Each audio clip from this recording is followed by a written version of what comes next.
बोली होखेला का और बिना बोली के समाज होखेला का, तो मैं अपने संदर्भ पर ही डेडिकेटेड रहूंगा।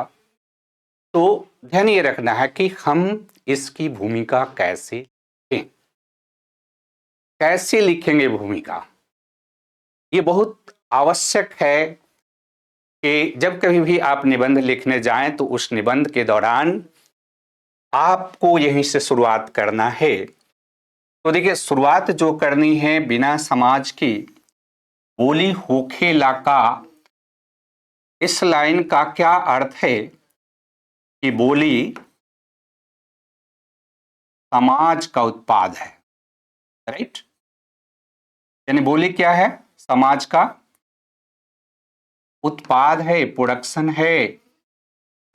यानी समझने के लिए आपको ध्यान में रखना है कि इस लाइन को अगर आप हिंदी में कन्वर्ट करें, क्योंकि निबंध आप तभी लिखेंगे जब आप उसके कोर विषय वस्तु को समझ लेंगे, और जब तक आप कोर विषय वस्तु को नहीं समझते हैं आप बेहतर तरीके से निबंध को नहीं पाते। दूसरा कि दूसरा जो लाइन है कि बिना बोली के समाज होखेला का, यानी इस लाइन का अगर आप मतलब निकालें तो इसका मतलब क्या है कि बोली समाज की आत्मा है, राइट। यानी ये दो चीजें हमें यहां से निकल रही है। एक, बोली समाज का उत्पाद है और बोली समाज की आत्मा है। अब इसी के संदर्भ में हमें अपनी भूमिका को लिखना है। यानी भूमिका जब हम लिखें तो हमको इस बात की जानकारी होनी चाहिए कि इस प्रश्न के अंतर्गत समाज एवं बोली के अंतः संबंधों पर क्वेश्चन पूछा गया है, राइट।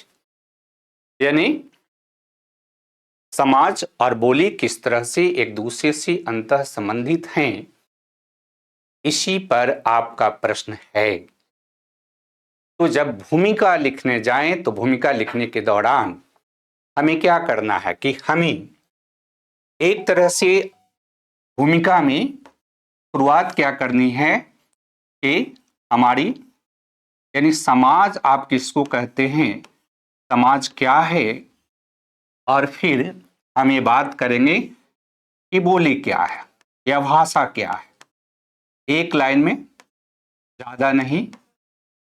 और फिर दोनों में अंतः संबंध कैसे है, और इस अंतः संबंध के क्रम में आप इस पूरी प्रश्न का आंसर आप लिखेंगे। पूरे जो संदर्भ है उसका आंसर आप लिखने का प्रयास करेंगे, क्योंकि आंसर राइटिंग, एक बात ध्यान में आप रखिए कि निबंध जो बिहार से रिलेटेड है उसका आंसर बहुत सही संदर्भ में लिखना बहुत ही डिफिकल्ट टास्क है। इसके लिए आपको बेहतर प्रैक्टिस करने की जरूरत होती है। तो यहां पर ध्यान रखिए कि हम भूमिका में क्या, यहां पर मैंने केवल आपको अर्थ बताया कि सेंस क्या निकल रहा। ये भोजपुरी भाषा में जो आपको निबंध पूछा गया है इसका सेंस क्या निकल रहा, तो दोनों तरफ का सेंस है।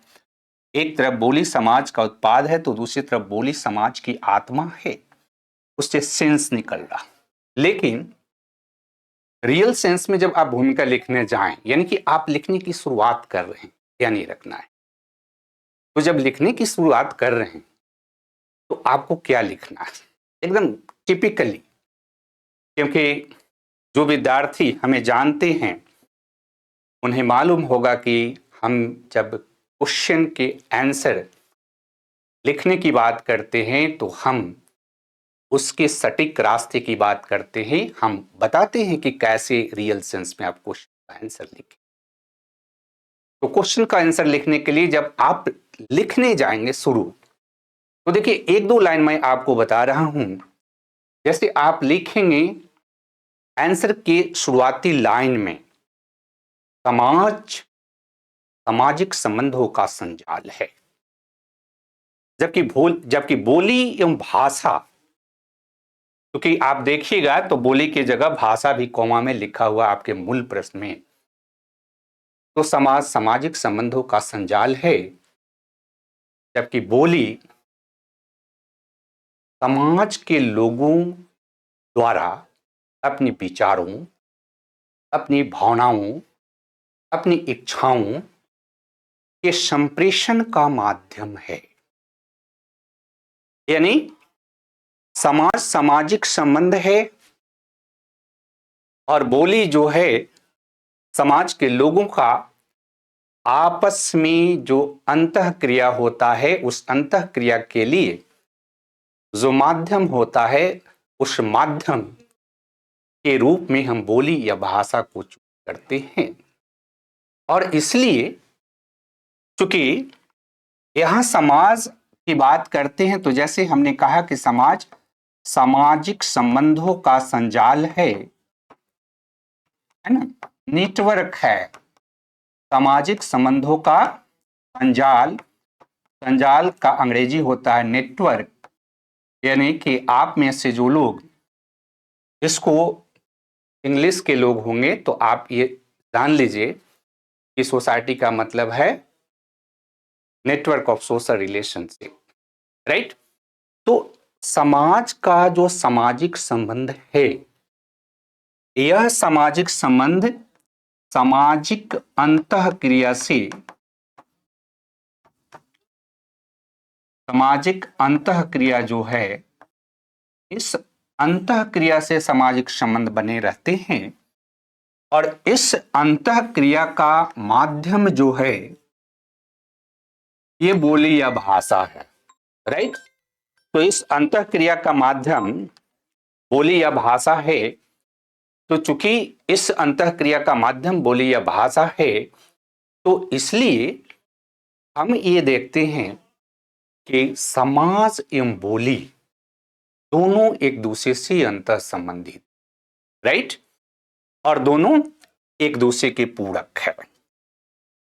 ये आपका इस निबंध का एक तरह से भूमिका होगा।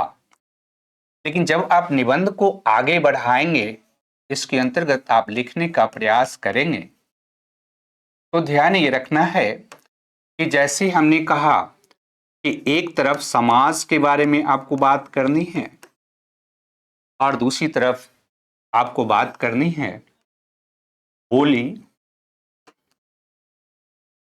और दोनों के बीच के अंतः संबंध की बात करनी है।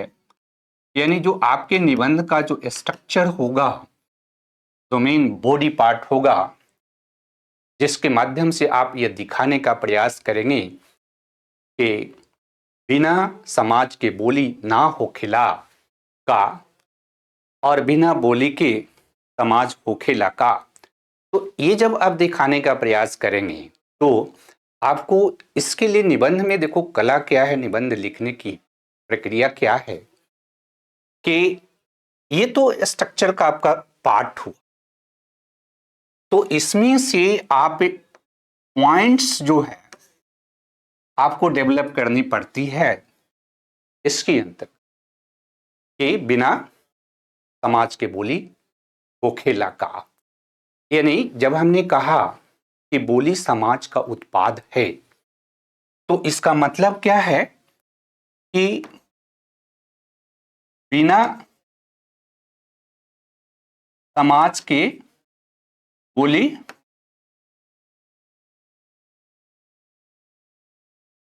ना हो खेला, ठीक है।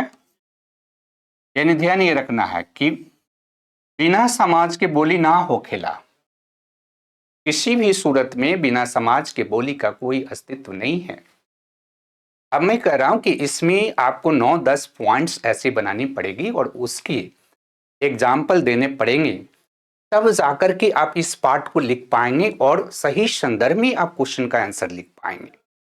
जैसे आप देखिए कि जब हम यहां पर बात कर रहे हैं कि बिना समाज के बोली होखेला का, यानी समाज नहीं रहेगा तो बोली का कोई अस्तित्व नहीं है, तो हम करें कि बोली समाज का उत्पाद है। कैसे? क्योंकि देखो, अगर आप एक पॉइंट आप देखो कि अगर मानव उद्विकास की बात आप समझने का प्रयास करो और भाषा या बोली के उत्पत्ति की बात करें, तो देखो मानव उद्विकास की प्रक्रिया के अंतर्गत क्या हुआ। पहला पॉइंट जो मैं आपको बता रहा हूं कि मानव उद्विकास की प्रक्रिया के अंतर्गत सबसे पहले मैन एक नेचुरल एनिमल के रूप में इवोल्व करता है, यानी सबसे पहले मनुष्य एक प्राकृतिक प्राणी के रूप में इसका उद्भव होता है, राइट। अब ये प्राकृतिक जो प्राणी है, यह प्राकृतिक प्राणी सांस्कृतिक प्राणी के रूप में विकसित होता है और यह सांस्कृतिक प्राणी सामाजिक प्राणी के रूप में विकसित होता है। और जब सामाजिक प्राणी के रूप में विकसित होता है तो भाषा की उत्पत्ति का एक सिद्धांत है, जिसको भाषा की उत्पत्ति का सामाजिक सिद्धांत कहते हैं। तो भाषा की उत्पत्ति का सामाजिक सिद्धांत क्या कहता है कि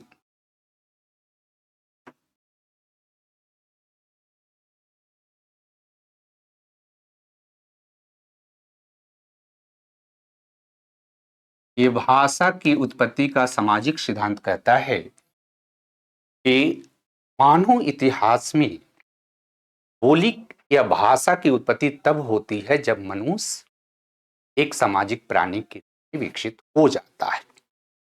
और जब मनुष्य एक सामाजिक प्राणी के रूप में विकसित होता है तो इसी के क्रम में क्या होता है कि हमारे समाज में भाषा की उत्पत्ति होती है। और भाषा की जब उत्पत्ति होती है तो हम भाषा के माध्यम से आपस में सामाजिक अंतःक्रिया करने लगते हैं। जब भाषा के माध्यम से हम समाज में बोली के माध्यम से समाज में सामाजिक अंतःक्रिया करते हैं तो उस प्रक्रिया में क्या होता है कि हमारा जो सामाजिक संबंध है वह बहुत मजबूत होता है, राइट। यानी एक ऐसा समय था जब मनुष्य की उत्पत्ति तो हो गई थी, मनुष्य एक प्राकृतिक प्राणी के रूप में था इस धरती पर, लेकिन मनुष्य के पास भाषा नहीं था। तो मनुष्य के पास भाषा नहीं था तो मनुष्य एक सामाजिक प्राणी के रूप में भी विकसित नहीं था। जब मनुष्य एक सामाजिक प्राणी के रूप में विकसित हुआ, इसका मतलब है कि जब मनुष्य एक समाज के रूप में संगठित होता है तो समाज के द्वारा बोली का उत्पत्ति किया जाता है। यानी समाज ही बोली एवं भाषा की उत्पत्ति के लिए उत्तरदायी है, रिस्पॉन्सिबल है। बोली एवं भाषा के विकास में समाज का बहुत महत्वपूर्ण योगदान है। भाषा सामाजिक होता है, व्यक्तिगत नहीं होता। देखिए ध्यान से, आप जब निबंध लिखते हैं तो निबंध लिखने के क्रम में हमेशा ध्यान में रखना है कि आपको शब्दों का चयन बेहतर होना चाहिए, शब्दों का प्रयोग बेहतर तरीके से आपको करनी चाहिए। अगर आप शब्दों का प्रयोग बेहतर नहीं करते हैं, शब्दों का चयन बेहतर नहीं करते हैं, तो फिर क्या होता है कि आप इस तरह के क्लिष्ट सब्जेक्ट मैटर पर निबंध नहीं लिख पाते हैं।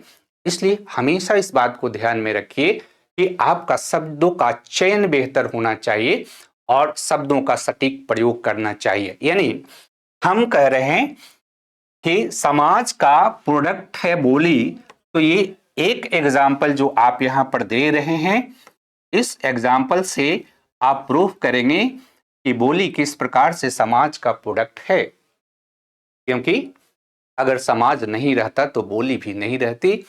और इसीलिए हम कहते हैं कि बिना समाज बोली होखे लका। यानी एक पॉइंट आपको मैं इस तरह का मैं कह रहा हूं कि आपको 9-10 पॉइंट बनाना और उसके संदर्भ में एग्जाम्पल देना।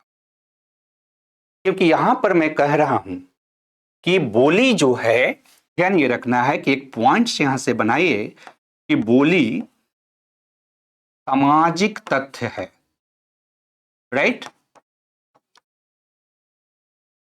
व्यक्तिगत नहीं है। यानी बोली व्यक्तिगत नहीं होता है, सामाजिक होता है। यानी समाज एक ग्रुप होता है जो पर्टिकुलर टाइप की बोली या भाषा का इस्तेमाल करता है। इसके क्रिएशन में समाज का रोल है और इसीलिए कहा जाता है कि जब तक समाज नहीं था तब तक के मानव इतिहास में बोली या भाषा का विकास नहीं हुआ था। दूसरा चीज यहां पर ध्यान में रखना है कि हम यहां समाज एवं बोली की बात कर रहे हैं, तो दूसरा जो आपका महत्वपूर्ण पॉइंट है इसमें ध्यान ये रखना है कि जैसा कि हमने कहा कि बोली समाज का पाद है, बिना समाज के बोली का अस्तित्व नहीं है। बोली सामाजिक है, व्यक्तिगत नहीं है, और बोली प्राकृतिक भी नहीं है, ध्यान ये रखना है। यहां मैं कह रहा हूं कि बोली प्राकृतिक नहीं है, नेचुरल नहीं है, ये सामाजिक है। बोली क्या है? सामाजिक है। इस बात को ध्यान में आपको रखना है कि बोली सामाजिक है, प्राकृतिक नहीं है। क्यों प्राकृतिक नहीं है?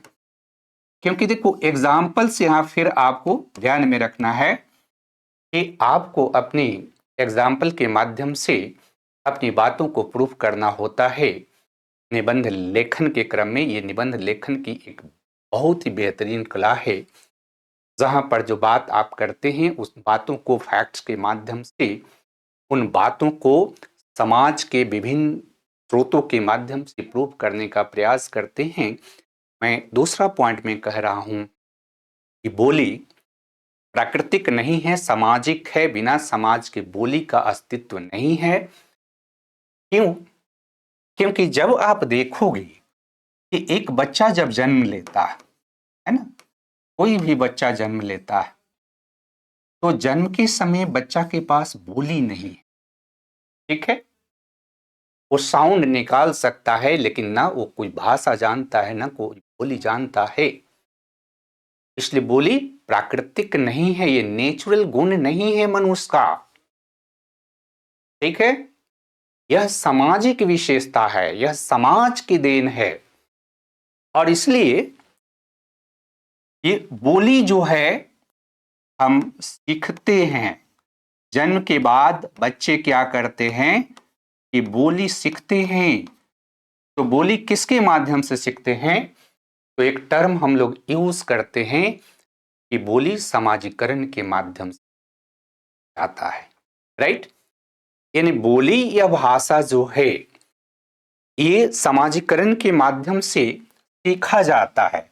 यानी इसको हम सामाजिकरण की जो प्रक्रिया है, सोशलाइजेशन की जो प्रक्रिया है, उस सामाजिकरण के माध्यम से हम बोली या भाषा को सीखते हैं, सोशलाइजेशन के माध्यम। और सोशलाइजेशन की प्रक्रिया भी समाज का देन है, राइट? और यही कारण है कि अलग अलग समाजों में अलग अलग प्रकार की बोली और भाषा है, राइट? यानी प्रत्येक समाज जो होती है उस प्रत्येक समाज की जो सामाजिकरण की प्रक्रिया है, जो समाज में अपने सदस्यों को भाषा, बोली, धर्म, प्रथा, परंपरा, रीति रिवाज को सिखाने की जो प्रक्रिया है, यह समाज की प्रक्रिया है, यह आनुवंशिक नहीं है, ये जेनेटिकल नहीं है। और इसलिए बोली हम सीखते भी हैं तो समाज के माध्यम से हम बोलते हैं। और इसलिए आप ध्यान में इस बात को रखेंगे कि अगर समाज नहीं है तो बोली आप सीख भी नहीं पाएंगे। जैसे आप देखो एक बहुत ही महत्वपूर्ण एग्जाम्पल है कि टार्जन या मोगली जो था वो मनुष्य था, राइट? लेकिन वो समाज में नहीं रहा, इसलिए उसके पास भाषा नहीं रही, उसके पास बोली नहीं रही, और रियल सेंस में उसका बिहेवियर एक जानवर के जैसा ही रहा। क्योंकि उसके पास बोली नहीं रही, उसके पास भाषा नहीं रही, वो बोली और भाषा नहीं सीख पाया। क्योंकि बोली एवं भाषा की उत्पत्ति समाज के द्वारा हो रही है और बोली एवं भाषा एक पीढ़ी से दूसरी पीढ़ी के लोग सीखते हैं समाजीकरण के से। और इसलिए आप देखोगे कि जो समाज है, तीसरा पॉइंट, कि जो समाज की संरचना है, ये समाज की संरचना जो है ये बोली एवं भाषा की संरचना को प्रभावित करता है। यानी जैसी समाज की संरचना होगी उसी तरह से बोली एवं भाषा की संरचना होगी। यहाँ बोली एवं भाषा की संरचना का मतलब क्या है कि जब हम भाषा में शब्दों का उपयोग करते हैं, शब्द, शब्द रूप, नाम रूप, उच्चारण हम करते हैं, राइट। तो आप ध्यान से इस बात को देखो कि जब हम लोग जो हिंदी भाषी लोग हैं और साउथ इंडिया के लोग हैं, राइट, तो हम जब बिहार से बिलोंग करते हैं और इंग्लिश बोलते हैं तो उसमें बिहार के जो अपना मूल आपका लैंग्वेज है, बोली है, उसका कुछ न कुछ छाप उस पर दिखाई देता है। और साउथ इंडिया के लोग का जो एसेट है वो साउथ इंडिया के लोगों के जैसा दिखाई देता है। यानी कि इसका मतलब क्या है कि समाज हमारा जो है, हमारी समाज की जिस तरह की संरचना है, जिस तरह के समाज में हम रहते हैं, जिस तरह हम चीजों को एक तरह से इंटरेक्ट करते हैं चीजों के साथ, चाहे वो सामाजिक तत्व हो या प्राकृतिक तत्व हो, वो हमारी बोली और भाषा की संरचना को प्रभावित करता है, राइट। और चूंकि बोली और भाषा की संरचना को समाज प्रभावित करता है, तो आप देखो कि जैसे समाज की संरचना में हम लोग कहते हैं कि हमारे यहाँ ज्यादातर जो समाज है पितृसत्तात्मक समाज है, राइट।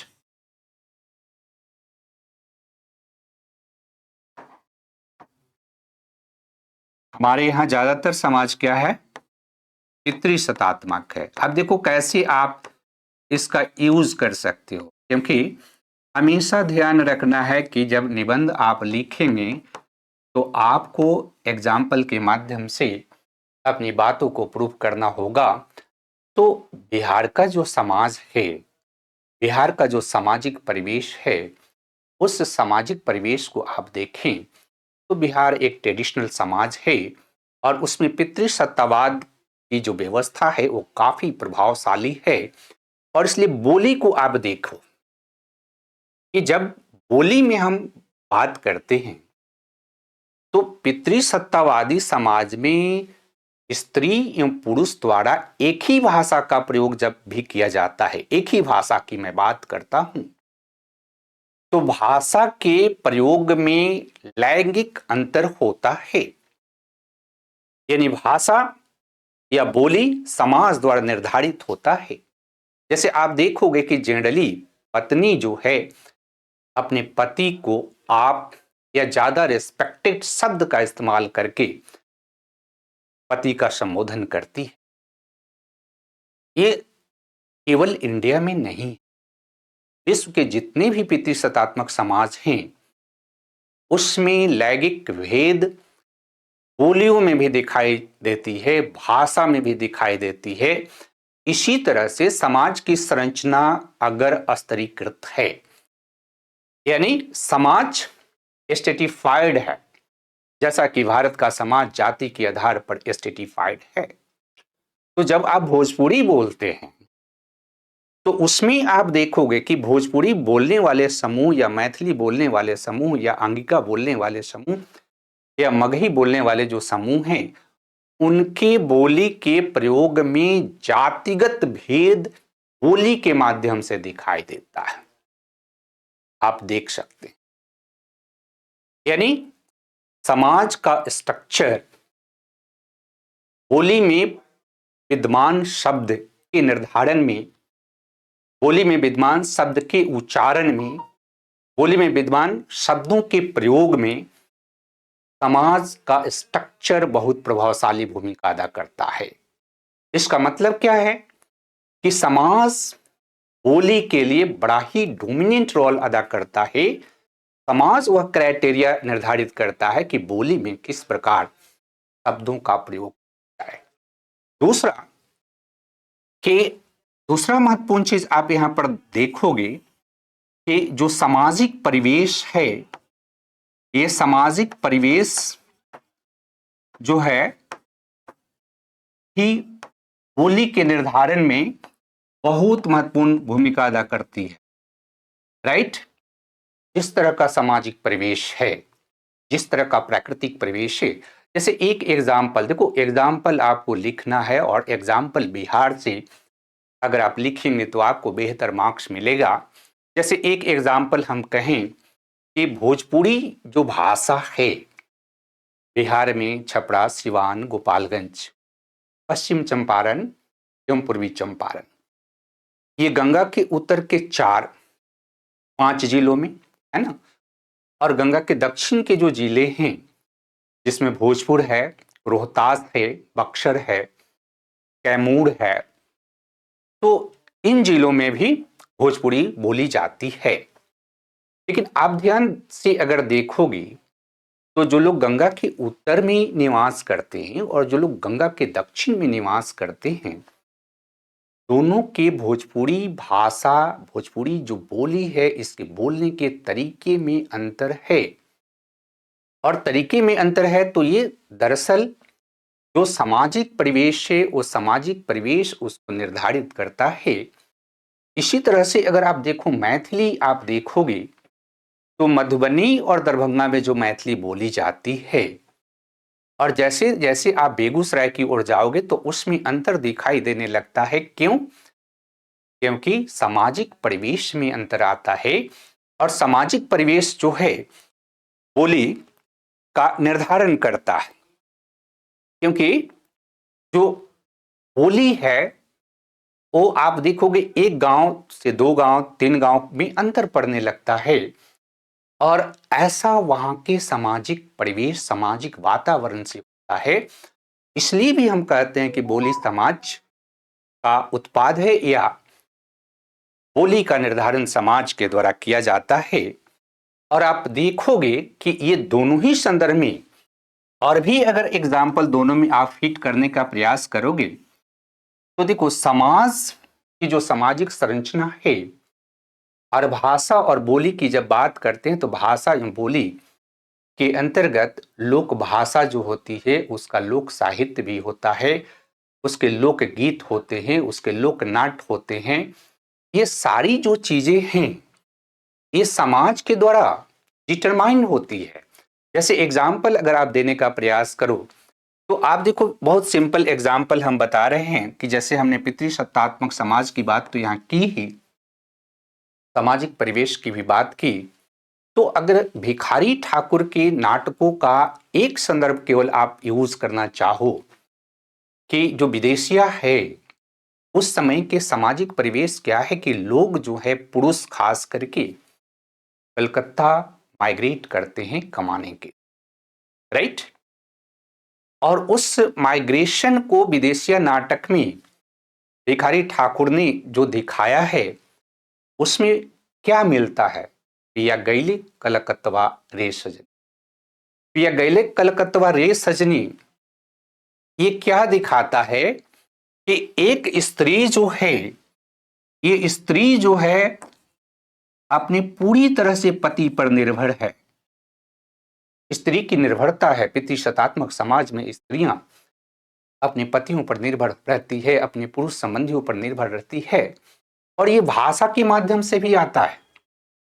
यहां स्त्री के वियोग को दिखाया जा रहा है, और स्त्री का वियोग एक जनरल सामाजिक परिवेश था जहां पर बड़ी संख्या में लोग बाहर माइग्रेट करते थे, और उस समय का जो सामाजिक परिवेश था, उस सामाजिक परिवेश में जनरली क्या था कि लोग अपने पत्नियों को अपने साथ नहीं ले जाते थे, और लोग अपने पत्नियों को अपने साथ नहीं ले जाते थे तो एक तरह से पत्नी अलग तो होती ही है, लेकिन पति के वियोग को जो दिखाया जा रहा वो वियोग एक तरह से जो पितृसत्तात्मक जो व्यवस्था है उस पितृसत्तात्मक व्यवस्था को भी दिखाता है।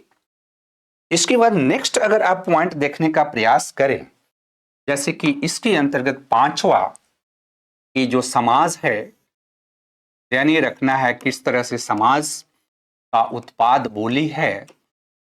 तो ये पांचवा नंबर जो पॉइंट आप यहां देखने का प्रयास करें तो सामाजिकरण के माध्यम से बोली एक पीढ़ी से दूसरी पीढ़ी में हस्तांतरित हो, है ना। सामाजिकरण की जो प्रक्रिया है ये बोली का हस्तांतरण करता, यानी एक पीढ़ी से दूसरी पीढ़ी बोली ट्रांसफर होती है, हस्तांतरित होती है समाज के द्वारा होती। और समाज जब बोली को एक पीढ़ी से दूसरी पीढ़ी में हस्तांतरित करती है तो इसका मतलब है कि बोली जो है समाज के माध्यम से जीवंत होती है। अगर बोली को ट्रांसफर नहीं किया जाए एक पीढ़ी से दूसरी पीढ़ी तो बोली जीवंत ही नहीं होगी, राइट। यानी बोलियां इस तरह से एक पीढ़ी से दूसरी पीढ़ी में जाती है जैसे कि उसमें कोई बायोलॉजिकल ट्रेट आ जा रही है, हालांकि उसमें बायोलॉजिकल ट्रेट नहीं है, लेकिन ये समाज की भूमिका है कि समाज जो है बोली की प्रासंगिकता को बनाए रखने का प्रयास करती है और समाज उसको एक पीढ़ी से दूसरी पीढ़ी में हस्तांतरित है।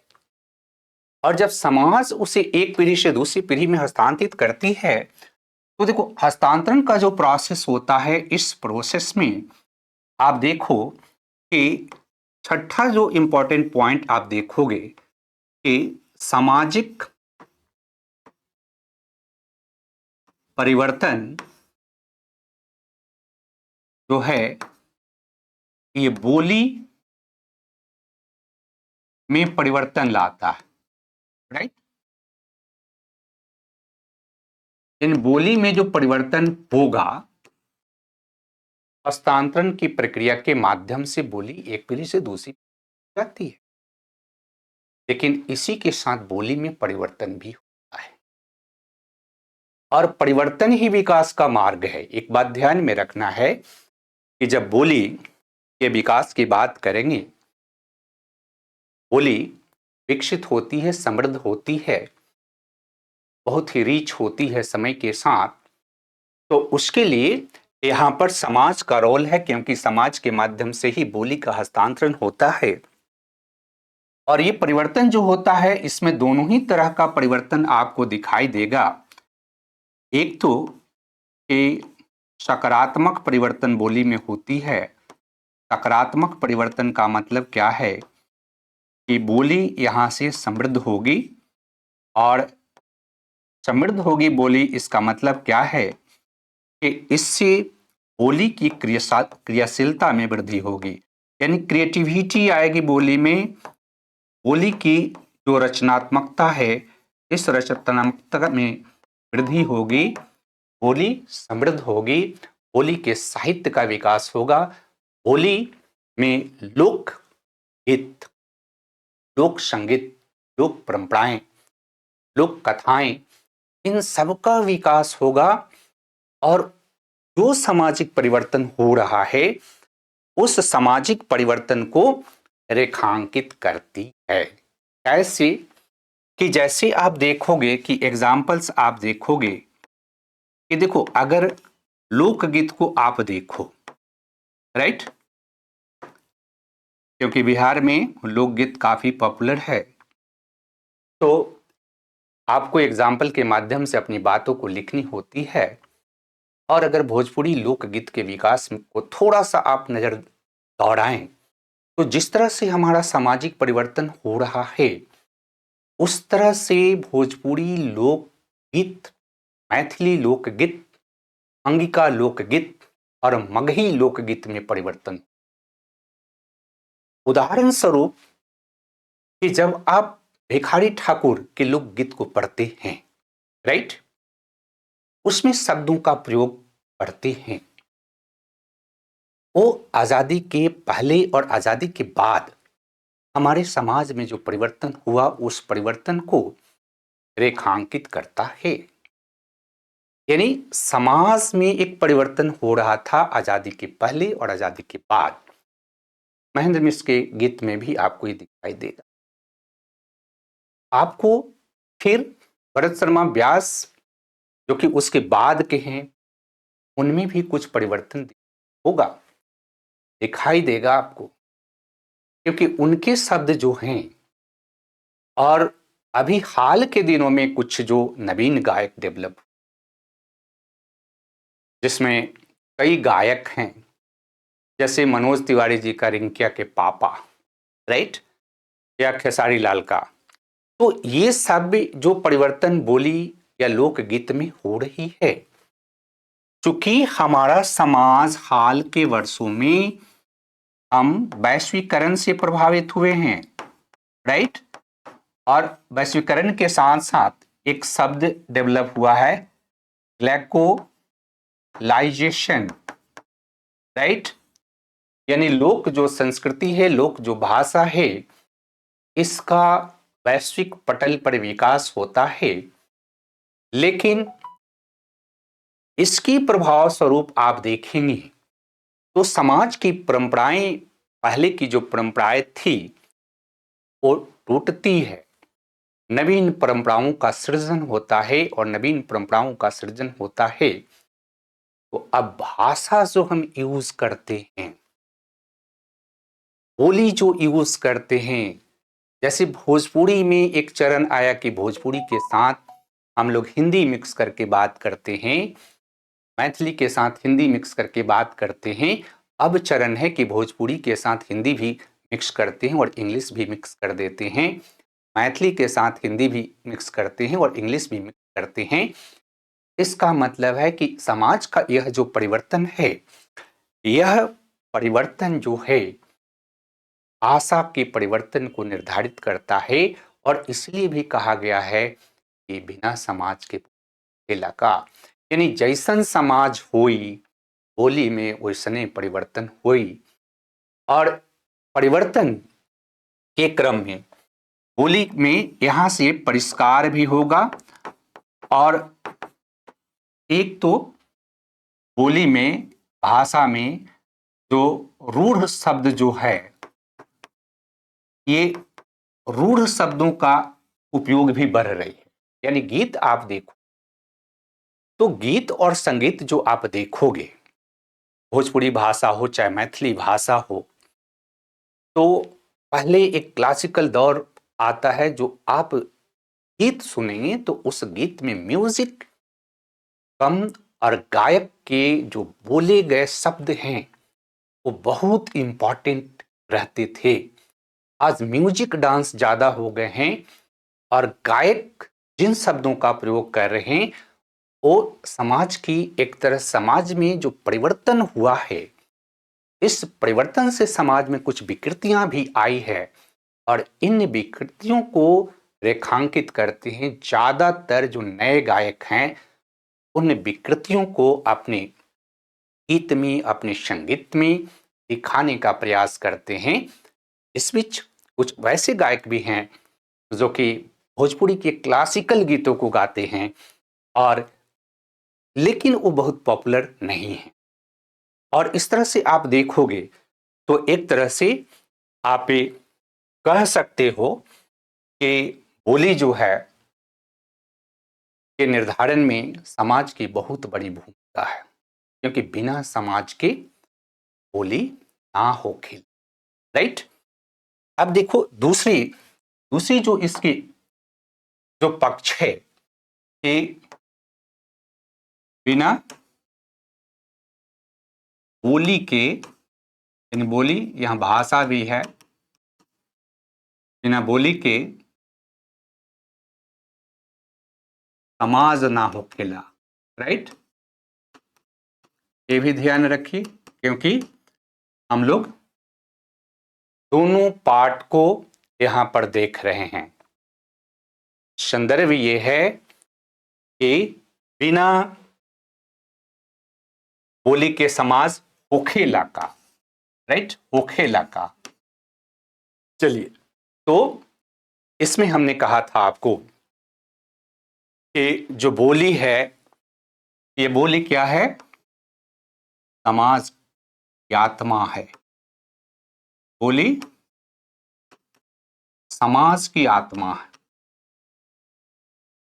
है ना। भूमिका में हमने इस बात को रेखांकित किया था कि यहाँ जब समाज की बात कर रहे थे तो एक तरफ हम लोगों ने ये दिखाने का प्रयास किया कि किस तरह से जो समाज है वो बोली का निर्धारण करता है और बिना समाज के बोली का अस्तित्व नहीं है।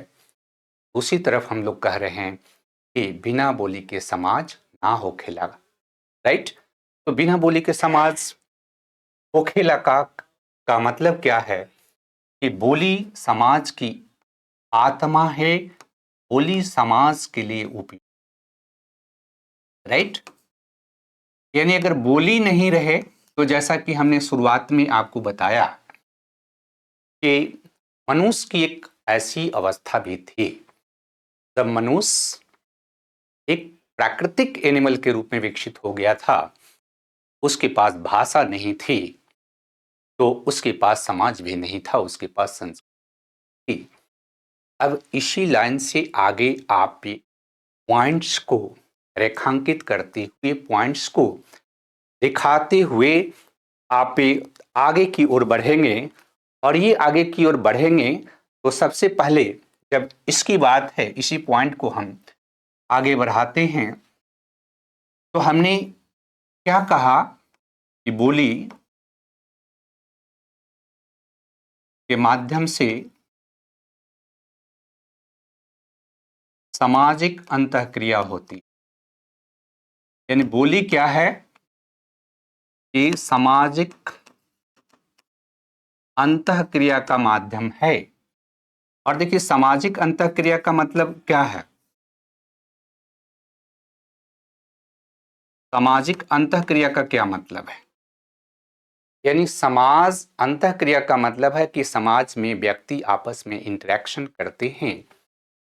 तो व्यक्ति आपस में इंटरेक्शन करते हैं तो अगर बोली को निकाल दो तो आप कैसे इंटरेक्शन, है ना। यानी बोली निकल गया तो क्या है, समाज की आत्मा निकल गई।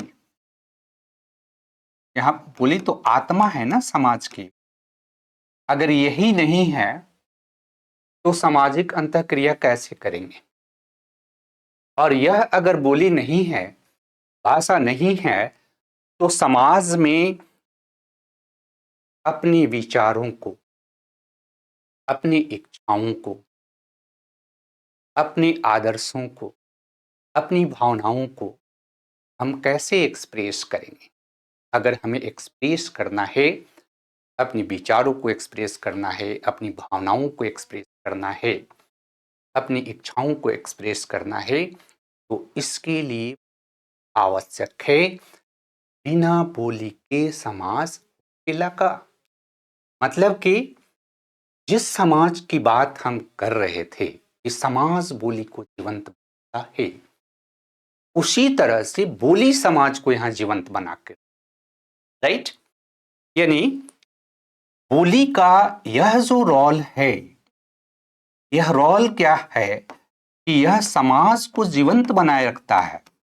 जैसे आप देखो कि अगर ये निकाल दिया जाए, है ना, तो हम अपने जीवन में निर्जीव महसूस अपने आप, राइट।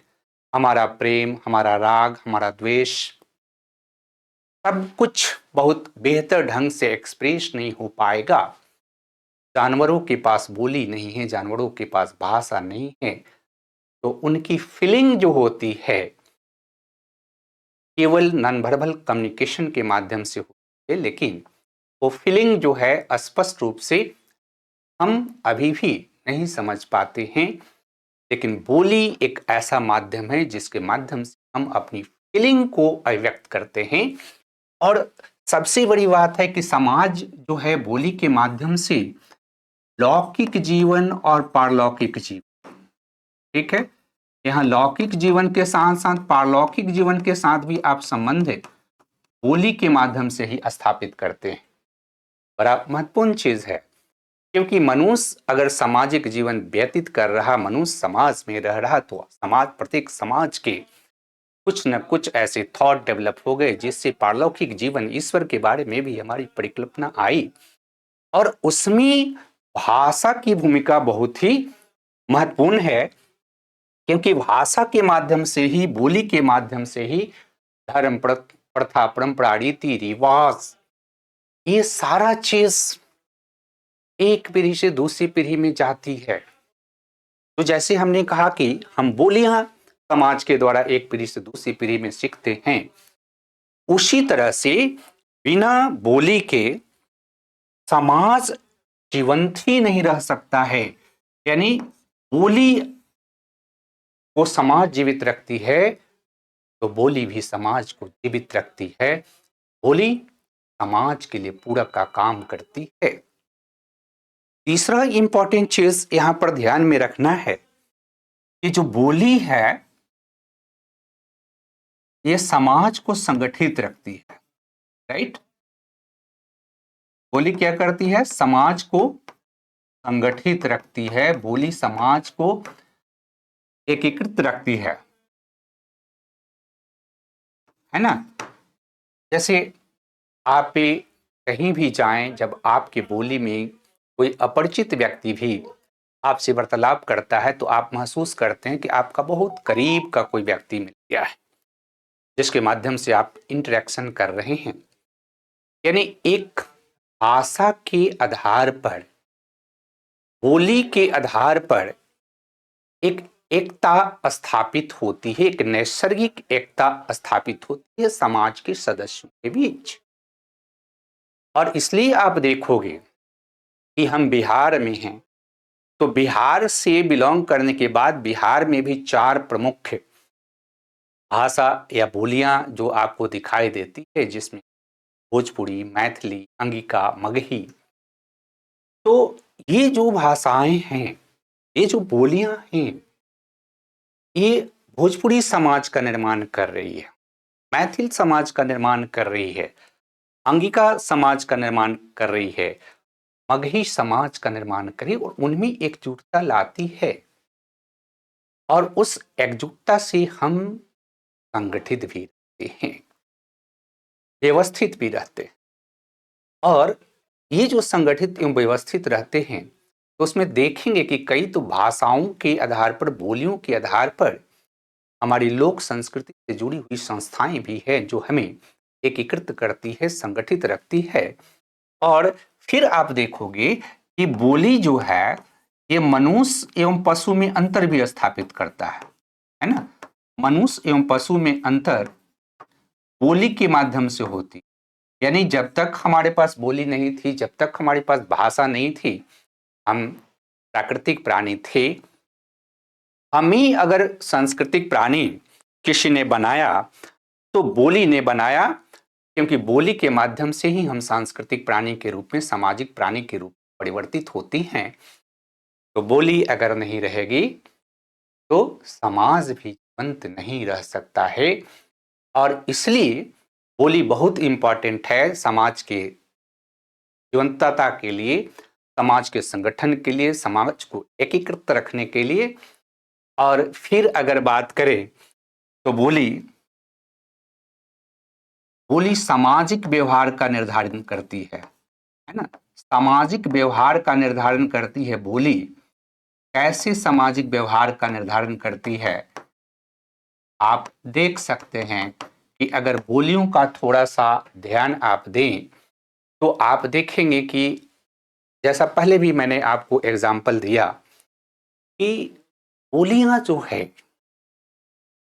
एक ही भाषा, एक ही बोली अलग अलग क्षेत्रों में बोली जाती है, लेकिन उसके बोलने के तरीके में अंतर स्थापित होता है, तो लोगों के बिहेवियर में दिखाई देता है। जैसे मैथिली अगर आप देखते हैं कि जो मधुबनी के लोग मैथिली बोलते हैं, जितना माधुर्य उसमें है, उतना माधुर्य जो है आपका बेगूसराय और जो है, हाँ, उस इलाके में उतनी माधुर्य जो है नहीं होती।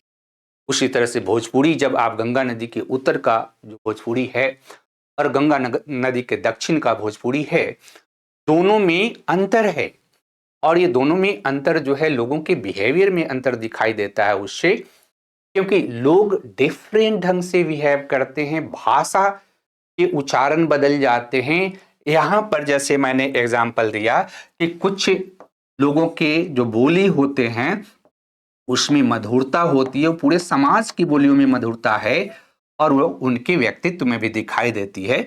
यानी फिर आप कह सकते हैं कि बोली जो है हमारा सामाजिक व्यक्तित्व का निर्धारण करता है।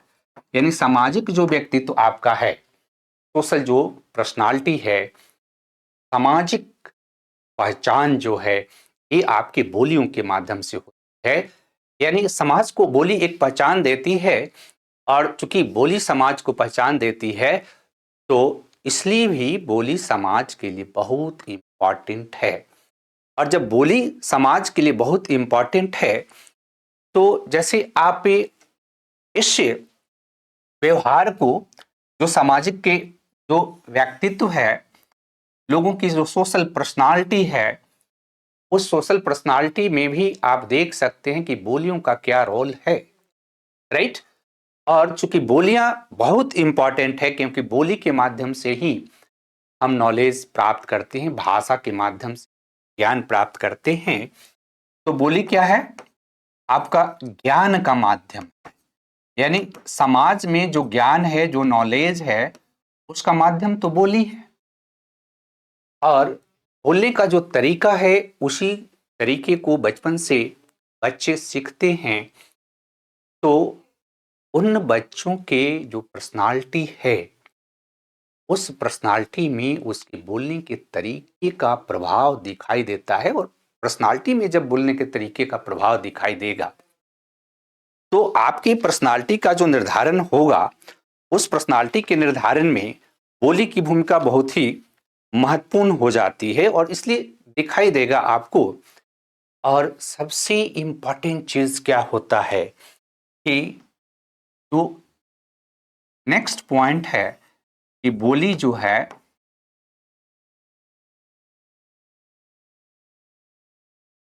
आपके लोक संस्कृति का निर्धारण करती है, राइट। यानी लोक संस्कृति जब हम बात कर रहे हैं तो हम लोकगीत की बात कर रहे हैं, हम लोक परंपरा की बात कर रहे हैं, हम लोक साहित्य की बात कर रहे हैं, हम लोक नाट्य की बात कर रहे हैं। तो जो बोलियां हैं वो लोक परंपराओं में काफी पॉपुलर रहती है और लोक परंपराओं में काफी पॉपुलर रहती है। तो उसमें जो नाटक हैं, जो गीत हैं, जो संगीत हैं, वो समाज की संरचना के बारे में हमें इंफॉर्मेशन देते हैं। और लोक संस्कृति के निर्धारण में, यानी जो हमारा लोकगीत है, आपके लोक जो परंपराएं हैं, जो आपके लोक साहित्य हैं, वो कई बार आपके समाज की जो समस्याएं हैं, उन सामाजिक समस्याओं पर बहुत इंपॉर्टेंट प्रकाश डालती है। यानी सामाजिक जो संदर्भ है, या कहें कि बोली समाज का दर्पण है। कैसे? जैसे एक दो एग्जाम्पल आप देख लीजिए कि किस तरह से बोली समाज की दशा दिशा के बारे में हमें इंफॉर्मेशन प्रदान करती है। जैसे कि हमने एक एग्जाम्पल आपको दिया था भिखारी ठाकुर के विदेशिया से। तो भिखारी ठाकुर की एक और नाटक है बेटी बेचवा, राइट। आप में से कुछ लोग जानते होंगे कि बेटी बेचवा नाटक में भिखारी ठाकुर ने समाज की एक बहुत बड़ी समस्या थी, बेमेल विवाह और दहेज प्रथा, इस पर प्रहार किया था। और ये जो बेटी बेचवा जो नाटक का जो गीत है, जो भोजपुरी में जो लड़की अपने पिता को कह के गा रही है, आप पे अगर सुनेंगे ध्यान से तो आपके आंखों से आंसू निकलने लगे। यानी जो बोलियां हैं, जो लोकगीत हैं, वो समाज के नैतिकता, समाज के मोरलिटी, समाज के सामाजिक समस्याएं, समाज की सामाजिक संरचना, समाज के सामाजिक व्यवहार, समाज के सामाजिक व्यक्तित्व, सबके बारे में इंफॉर्मेशन देती है। उसी तरह से आप देखेंगे कि जो लोकगीत में, जैसे आजादी के समय जब आजादी का आंदोलन चल रहा है, तो उस समय बिहार में भोजपुरी साहित्य में एक बहुत प्रसिद्ध कवि हुए थे रघुवीर नारायण जी। रघुवीर नारायण जी ने वहां पर भोजपुरी में एक राष्ट्रीय गीत जो है लिखा था, सुंदर से भूमि भैया भारत के देशवासी, मोरो प्राण बसी सरजू पारा रे बटोही। ये जो गीत है राष्ट्रीय गीत के रूप में बहुत ही पॉपुलर है। आज की जो युवा पीढ़ी है, जो भोजपुरी समाज से बिलोंग करते हैं, कम जानते हैं, क्योंकि आप भी जब एग्जाम्पल लिखेंगे, ध्यान ये रखना है कि जब आप एग्जाम्पल लिखने का प्रयास करें अपनी बातों को प्रूफ करने के लिए, तो संदर्भ भोजपुरी का आपको डालना है, एक दो लाइन डालना है।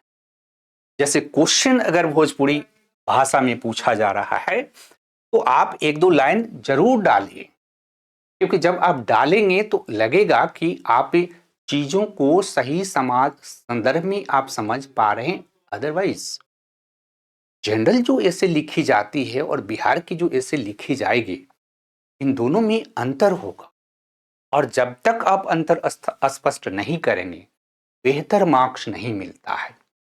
इसके साथ साथ क्या है कि बोली जो है संस्कृति के संप्रेषण का काम करती है, यानी संस्कृति का संप्रेषण बोली के माध्यम से होता है। हम लोग क्यों भिखारी ठाकुर की बात करते हैं, हम लोग क्यों महेंद्र मिश्र की बात करते हैं, हम रघुवीर नारायण की परंपराओं को क्यों आगे की ओर उदाहरण दे रहे हैं? क्योंकि राष्ट्रीय आंदोलन में बिहार एक बहुत बड़ा केंद्र था, और गांधी के आंदोलन में जब गांधी जी बिहार आए थे तो रघुवीर नारायण जी ने वो गीत गाया था, ठीक है। और वो गीत अगर आप पूरा सुनेंगे, उसके जब शब्दों का आप चयन देखेंगे तो आपको लगेगा कि भोजपुरी भाषा भी एक समृद्ध भाषा के रूप में है, एक समृद्ध बोली है। और यही आज के भोजपुरी गीत, अगर आप आज के गायकों की गीत आप सुनेंगे तो आपको केवल वल्गर सेंस उसमें दिखाई देता है, वल्गरनेस उसमें ज्यादा दिखाई देता है। तो संदर्भ ये है कि जैसा आपका समाज है, बोली उस समाज के पूरे स्ट्रक्चर को अभिव्यक्त करती है, राइट। और चूंकि बोली आपके समाज के स्ट्रक्चर को अभिव्यक्त करती है, तो यहां लास्टली आप कह सकते हैं कि बोली समाज के अस्तित्व का निर्धारण करती है, यानी समाज का जो अस्तित्व है उससे अस्तित्व का निर्धारण बोली के द्वारा ही होता है। और इसलिए अब ध्यान ये रखिए कि इतना डिस्कशन हम लोगों ने किया, क्योंकि मैंने पहले ही कहा था कि हम कंप्लीट की बात करते हैं, तो डिस्कशन के बाद आपको फिर निष्कर्ष लिखना होता है। तो जब आप निष्कर्ष लिखेंगे इससे निबंध का, तो निष्कर्ष में अल्टीमेटली हमें लिखना है कि इस प्रकार उपरोक्त तथ्यों के आलोक में हम कह सकते हैं कि बोली समाज का उत्पाद है, यानी बिना समाज के बोली ना होखेला, या बिना समाज के बोली होखेला का। दूसरी तरफ बोली समाज की आत्मा है, यानी बिना बोली के समाज होखेला का मतलब कि बोली एवं समाज दोनों एक दूसरे से गहन रूप से अंतर संबंधित है, दोनों एक दूसरे के पूरक है। जहां समाज पर बोली का अस्तित्व है, वहीं समाज को भी जीवंत बनाने का काम होली करता है। और इस तरह से आप इस ऐसे का आंसर लिख सकते हैं।